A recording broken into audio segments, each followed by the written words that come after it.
17th of October 2025. I will now speak about Jane Odie, and Michael Fern. So, when did I first meet Jane? When did I first meet Jane? I met Jane in 2010. I probably met Jane in 2010. I'll bump into her regularly, and then I bumped into her, crossed paths with her more regularly in about 2011, usually at the Sly Fox, early hours of the morning. And I liked Jane. Eccentric. And the thing is, we'd have conversations, and I think there was one night we ended up across the road. There's a guy who attended the Sly Fox regularly. He lives across the road from the Sly Fox. I can't remember his name. He had his apartment there. He used to invite us over. And I crossed paths and had a few conversations with Jane a few times in 2011. And I conveyed to her that I liked her. And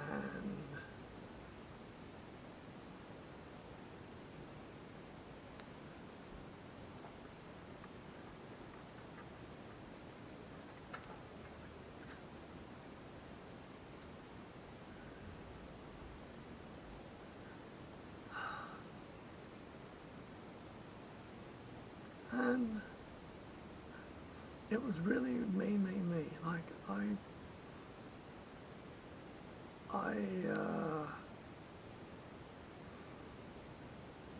was in her bed once. In 2011, I met up with her one night and went back to where she lived. It was either in Simmons Street or the one just down from it in Enmore. And I slept in her bed with her. We didn't do anything, but I slept in her bed that night. And in the morning, we left. Either she left with me or I left. And I was quite taken aback by Jane. I was hooked on her for a while. She didn't give me much back. She was very elusive in that sense. Very evasive in that sense. And it was 2012 I pursued her. I would send her text messages. I would just say certain things, and I'd come over and whatnot. In 2013 I pursued her hard. I really pursued her. And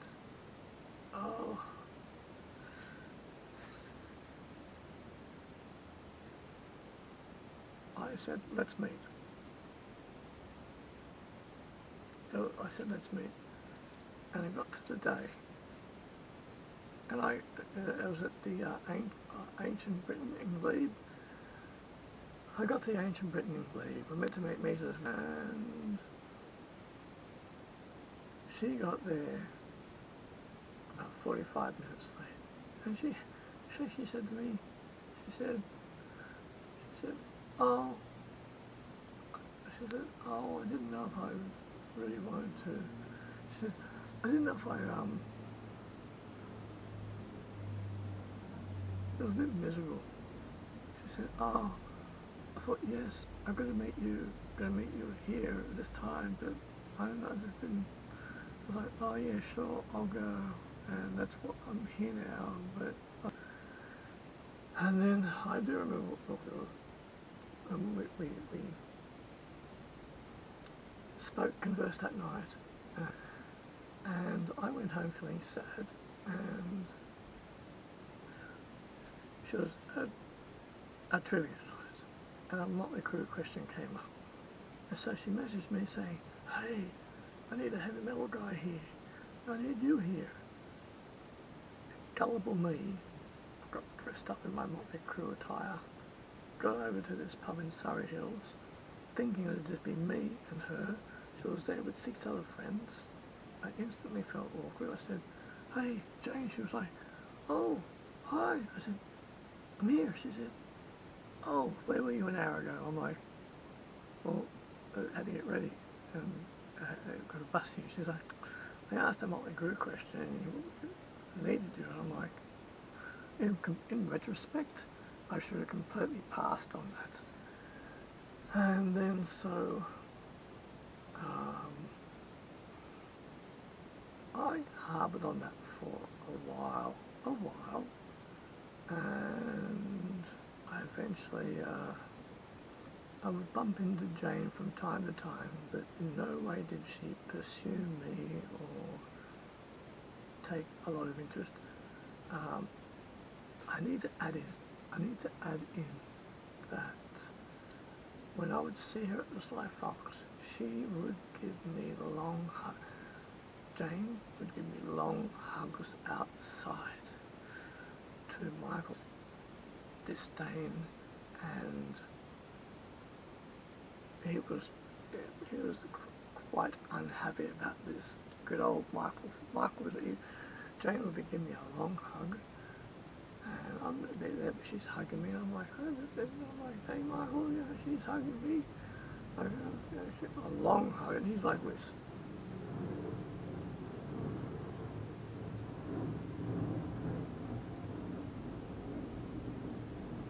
And he maintains that position.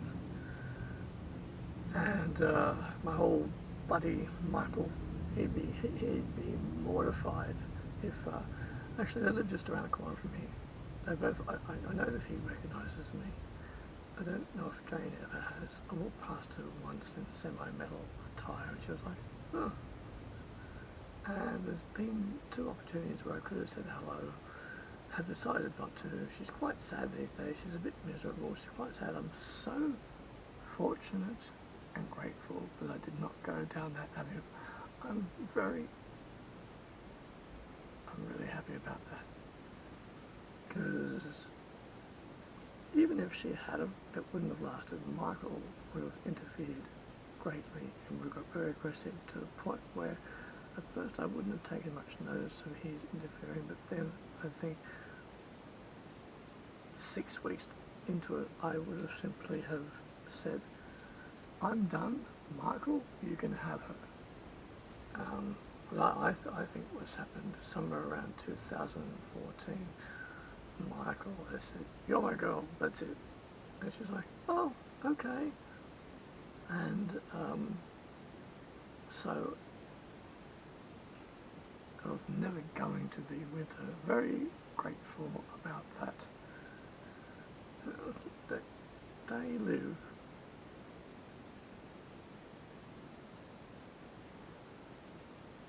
a 30-second walk from here, maybe 40-second walk. They're just around the corner. And he knows I live by. He's never acknowledged me that I've walked, especially the day that I did walk by there. Especially the day that a couple of times I have walked by in my Motorhead t-shirt, Motorhead Los Angeles, and I'll walk on the kitchen faces the street, and I'll walk by and see I see the computer screen. "Hey Michael, I see the computer screen with Lemmy, Ozzy, and Bon Scott on there." He'd be mortified if he knew that. I'll come by for a cup of tea one day, will I? "You, Jane, and me will have a cup of tea, eh? We'll have a cup of tea." And it was, and in 2013 I was completely ready for Jane to be my girl, and she never responded to any of that, and we didn't have many interactions. When I'd see her at the Sly Fox, we'd converse, that was about it, and to any of my advances, she didn't respond. And I just got on with things. I just, I got on with things. It was weird because I'd see her, she'd give me a huge hug. But there wouldn't be that much, we'd have a bit of conversation afterwards, but usually, like, the last couple of hugs, Michael was standing right there and he was saying it disapprovingly. It would never have lasted anyway because he would have got involved and shaken his fist, and I would have said, I'm done. You have each other.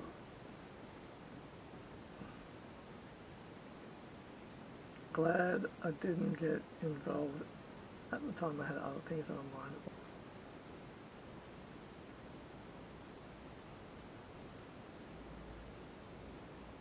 Another therapy session.